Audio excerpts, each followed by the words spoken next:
Hello friends and welcome to Unacademy GATE and ESC mechanical quest. और आज मैं इस प्लेटफॉर्म पे गेट मैन्युफैक्चरिंग साइंस में 2019 में जो क्वेश्चन पूछे गए हैं वो सब आज यहाँ पे मैं डिस्कस करूंगा। तो स्टार्ट करते हैं। मैं गौरविंद सिंह मैकेनिकल इंजीनियरिंग फैकल्टी हूँ। 6 साल का टीचिंग एक्सपीरियंस है। एमटेक आईआईटी दिल्ली से है 2013 में। बीटेक मेरा मैकेनिकल इंजीनियरिंग में 2010 में। ईएससी रिटन क्वालिफाइड हूँ 14 and 15, GATE qualified 11 12 and 13। Friend you can install Unacademy learning app from Google Play Store. यहाँ पे आपको सभी तरीके की जानकारी मिल जाती है इस ऐप के थ्रू। कौन सी क्लास होने वाली है, कौन सी फैकल्टी लेने वाली है, क्या शेड्यूल है, ये सभी चीज़ यहाँ पे आपको मिल जाएगी। एंड क्या एडवांटेज है अन अकेडमी ज्वाइन करने का? डेली लाइव क्लास होती है, यहाँ पे आप एजुकेटर के साथ इंटरेक्ट हो सकते हो, उनसे डाउट पूछ सकते हो, डिस्कस कर सकते हो, कोई भी प्रॉब्लम। लाइव टेस्ट होते हैं, यहाँ पे अपने आप को आप इवेल्यूएट कर सकते हो, अपना परफॉर्मेंस चेक कर सकते हो। स्ट्रक्चर्ड कोर्स होता है। आप कोई भी कोर्स स्टार्ट होता है तो पूरा खत्म किया जाता है, पूरा सिलेबस कवर कराया जाता है। और इसके अलावा क्लास पहले से शेड्यूल्ड होती है यहाँ पे। Unlimited access. अगर आप एक बार सब्सक्राइब करते हो आपको अनलिमिटेड एक्सेस मिलता है। आप कोई फैकल्टी की वीडियो सुन सकते हो, ऑनलाइन क्लास ले सकते हो। ये GATE and ESC subscription fees है friends. 12 month charge 22,500 and 24 month charge 27,000। तो गेट और ईएस की तैयारी अगर आप करना चाहते हो तो कम से कम आपको 1 से 2 साल लगता ही है। तो मेरी सलाह ये है कि आप मिनिमम 12 मंथ का सब्सक्रिप्शन लें। अगर आप मेरा कोड जीएस यूएस डालते हो तो आपको एडिशनल 10% डिस्काउंट मिलता है। स्टार्ट करते हैं। GATE 2019 manufacturing science. Important questions जो भी आए हुए हैं 2019 में मैन्युफैक्चरिंग साइंस से रिलेटेड, यहाँ आज हम इस प्लेटफॉर्म पे सॉल्व करेंगे। पहला क्वेश्चन देखते हैं। पढ़िए इसको। A fluidity of molten metal of cast alloy without any addition of flux increases with increase in viscosity, degree of superheat, surface tension, freezing range. Friends, we can break the fluidity of molten metal depends on, तो हम पढ़ सकते हैं ऐसे। Two factor होते हैं, एक तो कैरेक्टरिस्टिक ऑफ, पहला होता है कैरेक्टरिस्टिक ऑफ मोल्टन मेटल, उसके क्या कैरेक्टरिस्टिक है मोल्टन मेटल की, ठीक है ना। दूसरा कास्टिंग पैरामीटर। ये दो चीजें होती है जिन पे आपका फ्लूइडिटी डिपेंड करती है। तो मोल्टन मेटल में क्या आता है आपका, जैसे मोल्टन मेटल सरफेस टेंशन। अगर आपका सरफेस टेंशन ज्यादा होगा तो आपकी फ्लूइडिटी क्या होगी, कम होगी। तो ये ऑप्शन नहीं हो सकता, शुड बी लेस, ठीक है ना। विस्कोसिटी, ये भी कहाँ पे आ जाएगा, मोल्टन मेटल पैरामीटर में विस्कोसिटी। विस्कोसिटी अगर ज्यादा होगी तब भी आपका क्या फ्लूइडिटी विल डिक्रीज। अगेन ये ऑप्शन भी नहीं हो सकता, ठीक है ना। इसके बाद डिग्री ऑफ सुपरहीट, इसको देखते हैं। ये किसका कैरेक्टरिस्टिक है, कास्टिंग पैरामीटर में आता है। जैसे मोल्ड डिजाइन प्रॉपर होना चाहिए, ठीक है। दूसरा अगर मैं बात करूं, इसमें अगर हम पैरामीटर है तो डिग्री ऑफ सुपरहीट भी यहाँ रख सकते हैं। डिग्री ऑफ सुपरहीट जितना ज्यादा होगा उतना टेम्परेचर ज्यादा होगा और फ्लूइडिटी आपकी अच्छी होगी, ठीक है ना। आसानी से वह फ्लो कर सकता है मटेरियल, ठीक है ना। यहाँ फ्लूइडिटी क्या हो रही थी, डिक्रीज हो रही थी, यहाँ फ्लूइडिटी आपकी इंक्रीज होगी, मटेरियल इजिली फ्लो करेगा। ये इजिली फ्लो करेगा तो हर सेक्शन में जाके कास्टिंग में फिल हो जाएगा, तो इससे कास्टिंग क्वालिटी अच्छी मिलेगी।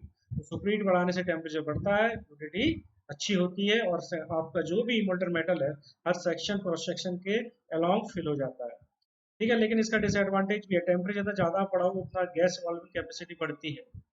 तो एक रेंज की बात क्या है कि विथ इंक्रीज इन टेम्परेचर क्या है आपका पिन होल पोरोसिटी, है ना, इस टाइप के ब्लो होल, इस टाइप के डिफेक्ट बढ़ने लगते हैं। एक रेंज तक आप सेपरेट कर सकते हो, ऐसा नहीं कि आप करते जा रहे हो उसको हीट, ठीक है। तो answer will be degree of super heat. Freezing range बढ़ाओगे तो बहुत जल्दी सॉलिडिफाई हो जाएगा, तो जल्दी एक लिमिट में रहना चाहिए। ऐसा नहीं कि बहुत टाइम ले रहा है सॉलिडिफाई होने में, ठीक है ना। तो ऐसा है, तो हुआ क्या कि अब आपको पता चला कि मोल्टन पहले ही सॉलिडिफाई हो गया। ये सब चीज़ें ध्यान रखना आप, ठीक है ना। तो best option is degree of super heat.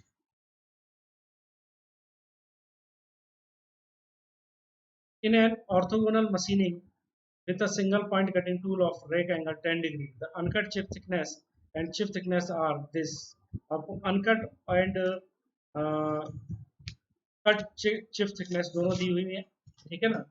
और इसमें पूछा गया है कि using merchant first solution for the condition of minimum cutting force.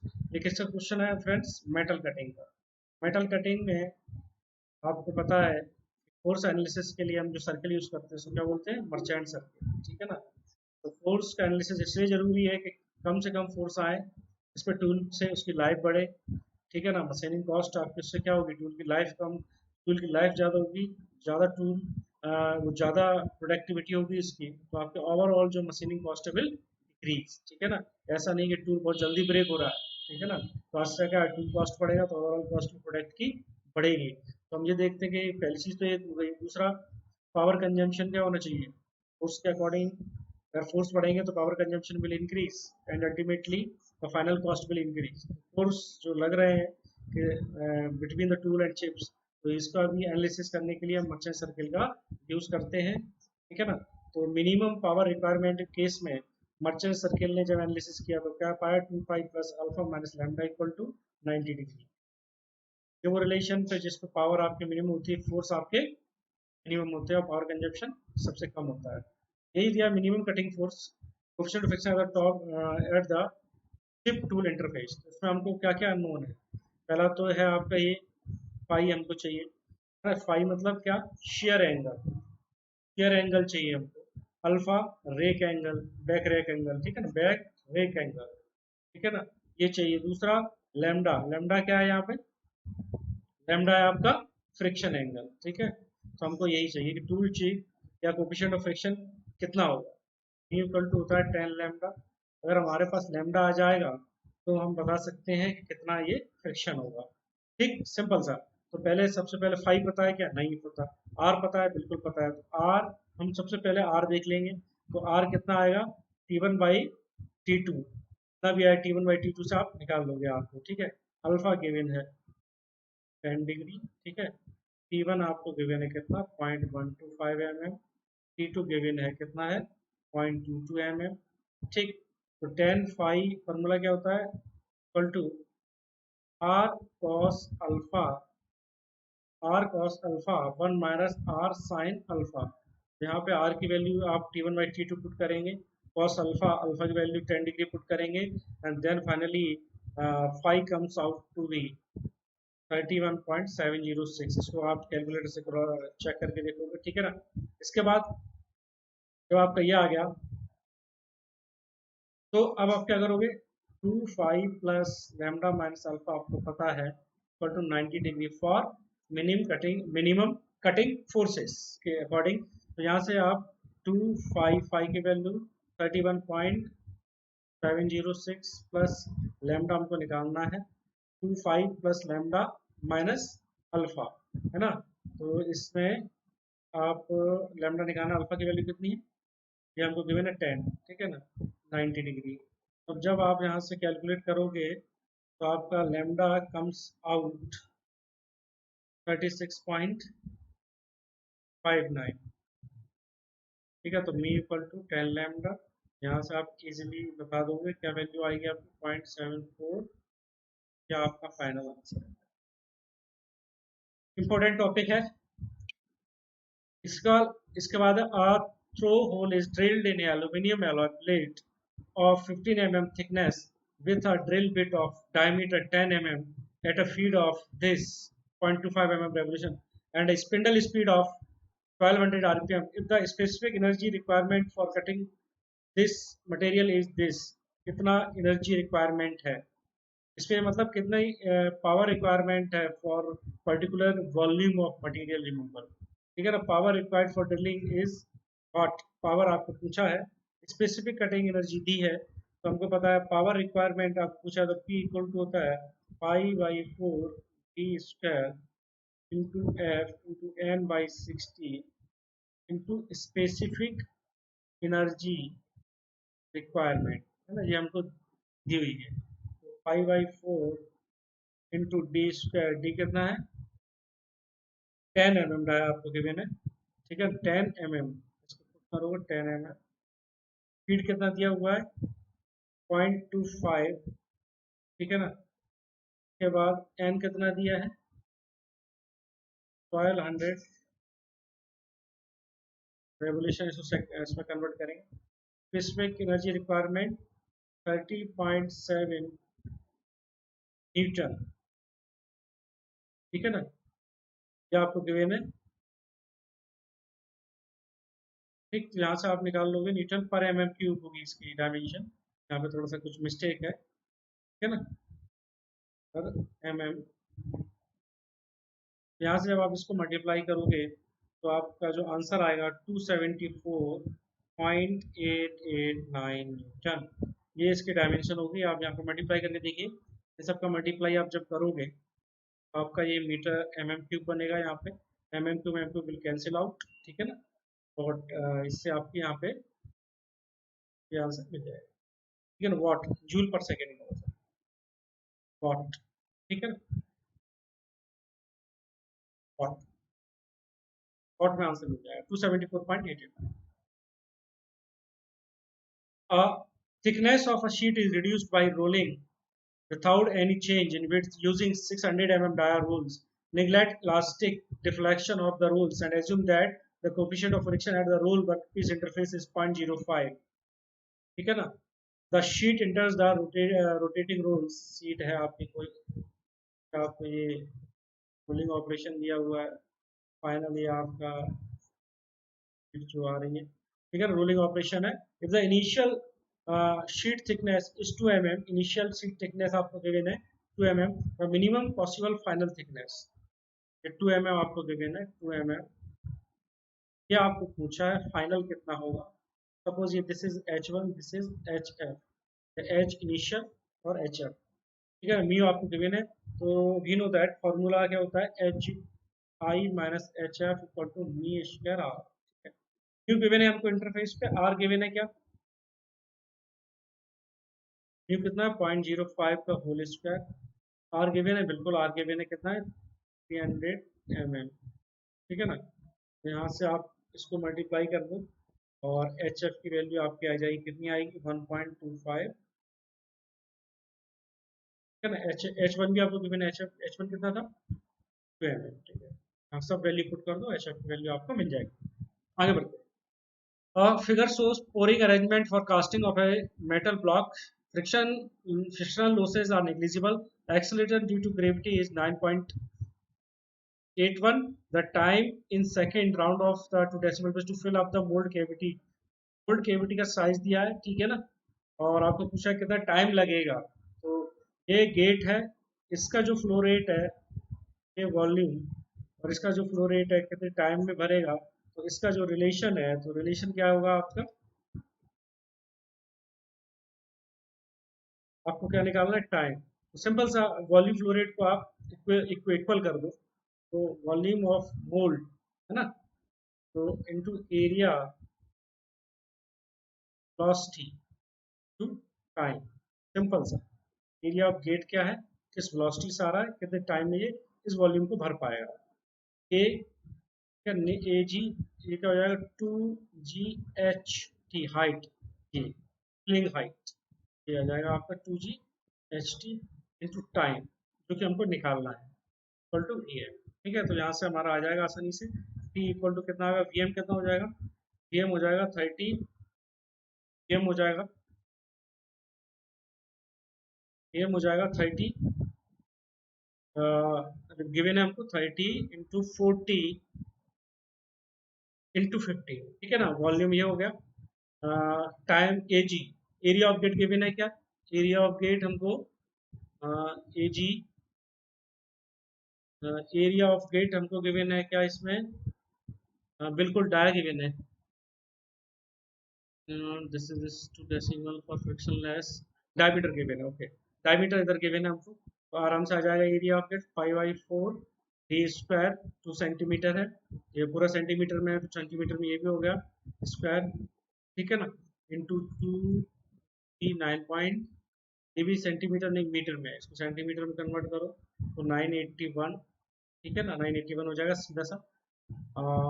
981 हो गया इंटू HT, HT कितना गिवन है फ्रेंड्स, HT गिवन है हमको 20, है ना, तो HT आपका 20 गिवन है, यहाँ पे HT की वैल्यू डाल दो, HT 20, ठीक है ना। जहाँ वैल्यू पुट अप करोगे जो भी आएगा आप यहाँ से टाइम आपका आ जाएगा and it will be 28.94 second. ठीक है ना। यहाँ पे हम इजीली इसको देख सकते हैं, आराम से आप इसको निकाल सकते हो, बस आप ये याद रखना relation. The length, width, and thickness of a sheet steel sample are this. Respectively, its thickness needs to be uniformly reduced by 2 mm in a single pass by using horizontal slab milling. The milling cutter die आपको given है, has 20 teeth and rotates at 1200 rpm. The feed per tooth is this. Feed direction is along the length of sample. If the over travel distance is same as the approach distance and the approach distance and time taken to complete required machine task, time पूछा है आपसे and approach distance, ये दोनों चीज पूछी हुई है। तो सिंपल सा है, Milling operation is used in machining process. Actually, it's one kind of machining, uh, yeah, finishing operation. तो आप जो स्लैब मिलिंग कटर रहता है वो कैसा रहता है, इस टाइप से आप वो देखोगे। ये हो गया, ये हो गया, ये डिस्टेंस जो है आपको ये बताती है क्या, अप्रोच, अप्रोच और ओवर ट्रेवल। जनरली दोनों हम सेम लेते हैं, ओवर ट्रेवल। ठीक है ना। अब ये जो डिस्टेंस कैसे निकालेंगे, D by two minus minus ये वाला जो पार्ट है ये आप इसमें से माइनस सब्ट्रैक्ट करोगे। जब ये सब्ट्रैक्ट करोगे तो आपका जो expression is comes out to be X, अगर मैं बोलता हूँ अप्रोच और ओवर ट्रेवल को, it is equal to D by two का whole square minus D by two minus जो ये डेप्थ ऑफ कट है इतना भी है, स्मॉल डी ले लो इसको, ठीक है ना, इसका होल स्क्वायर। जब आप इसको सॉल्व करोगे it comes out to be D capital D minus D, तो ये इसका फाइनल सॉल्यूशन है। तो ये आपकी अप्रोच लेंथ आ जाएगी।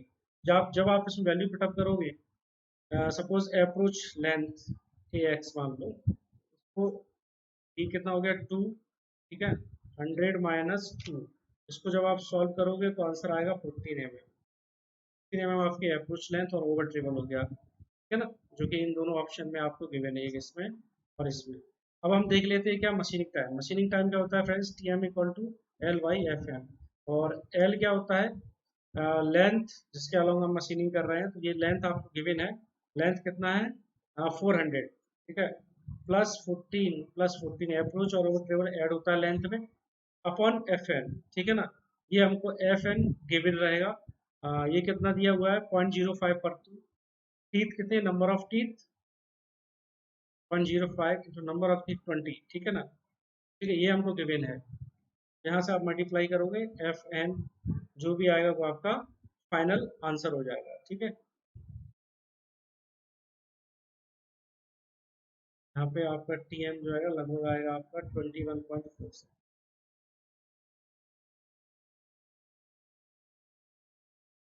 आगे बढ़ते हैं। इन ए कास्टिंग से vertical channel through which molten metal and flow downward from pouring basin to the runner for reaching the mould cavity is called as. ये पता है आपको, from pouring basin to runner के बीच में जो part है उसको क्या बोलते हैं कास्टिंग में, ठीक है। तो आप यहाँ से देखिए इस डायग्राम से, ये इसकी बात कर रहा है, फ्रॉम पोरिंग बेसिन टू, ये स्क्रू होता है जहां से कि आप रनर तक मोल्टन मेटल आपका पहुंचता है। इन ASA system, the side cutting and end cutting edge CS आपको गिवन है 45 डिग्री, एंड कटिंग भी आपको गिवन है 10 degree. The feed during cylindrical turning is 0.1 mm, feed आपको गिवन है 0.1 mm पर रेवोल्यूशन, है ना। Centre line average surface roughness of the generated surface is, centre line average roughness आपको पूछा है, आर ए की वैल्यू पूछा है। हमको पता है एच मैक्स क्या होता है, H max by 4 equal to होता है आर ए, ठीक है ना, पहली चीज तो ये। और we know that also H max equal to क्या होता है, F upon 10 C S plus cot E, ठीक है ना। सी एस ई गिवन है, एच मैक्स की जगह मैं क्या लिख सकता हूँ 4 आर ए, फीड गिवन है आपको कितना 0.1, ठीक है, 10 55 प्लस कॉट 10, और ठीक है ना, ये आपको अगर यहाँ से आप आर ए की वैल्यू निकालोगे आप, तो आर ए की वैल्यू आएगी आपकी comes out to be. किसमें पूछा है आपको? मिलीमीटर में पूछा है, पूछा है न्यू एम में पूछा है, ठीक है ना। तो आपका ये आ जाएगा वैल्यू, माइक्रोन्स में पूछा है न्यू एम, ये आपका आंसर इसमें पूछा है माइक्रोमीटर, ये आ जाएगा 3.747, आंसर है। Friends, thank you very much, subscribe Unacademy and thank you very much.